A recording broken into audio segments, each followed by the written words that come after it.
निर्माणका लागि गर्ने हो।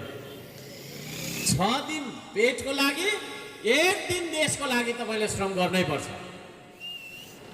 भोलि हाम्रो विचार माथि पुग्यो भने त नि, हाम्रो विचार सत्तामा पुगेको दिन हामी चुनाव लड्छौँ। तपाईहरु मध्ये कोही उठ्नुपर्छ भोलि। म त्यो भन्न चाहन्छु। हामी काम मात्रै गर्छौँ, चुनाव चाहिँ लड्दैनौँ भनेर पनि हुँदैन। फेरि कानुन बनाउने ठाउँमा पनि हाम्रो विचार पुग्नुपर्छ। यदि हामी त्यो थिति बनाउने ठाउँमा पुग्यौँ भने हप्ताको 3 दिन मात्रै अफिस खोल्छौँ, स्कुल लगाउँछौँ, 4 दिन श्रम हुन्छ।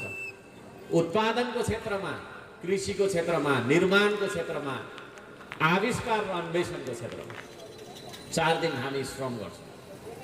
देशलाई त्यता लानुपर्छ। हामी जे गर्छौँ त्यही शिक्षा हो।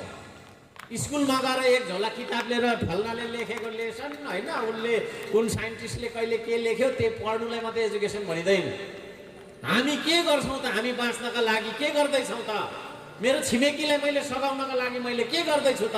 मेरो इलामलाई बनाउनका लागि मैले के गर्दैछु त भन्ने क्रियाकलाप, त्यो काम नै तपाईँको शिक्षा हो।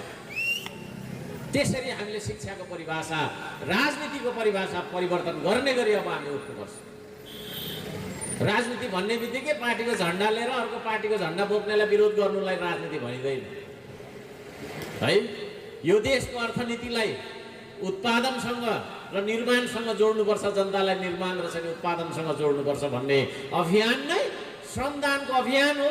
यहाँहरू सबैजनालाई म अनुरोध गर्न चाहन्छु, यो अभियानलाई यहाँहरूले बुझ्नुहुनेछ र त्यसलाई चाहिँ अनुसरण गरेर इलामले धरानलाई पनि जितोस् श्रमदानमा है। जुन पालिकाबाट मैले श्रमदानको अभियान सुरु गरेँ त्यसलाई पनि तपाईँहरूले जित्ने गरी श्रमदान गरेर देखाउनु होला। सक्नुहुन्छ? विकासमा प्रतिस्पर्धा गरौँ, योगदानमा प्रतिस्पर्धा गरौँ होइन, ढुङ्गा हानानमा प्रतिस्पर्धा नगरौँ। म कहिले पनि युवालाई ढुङ्गा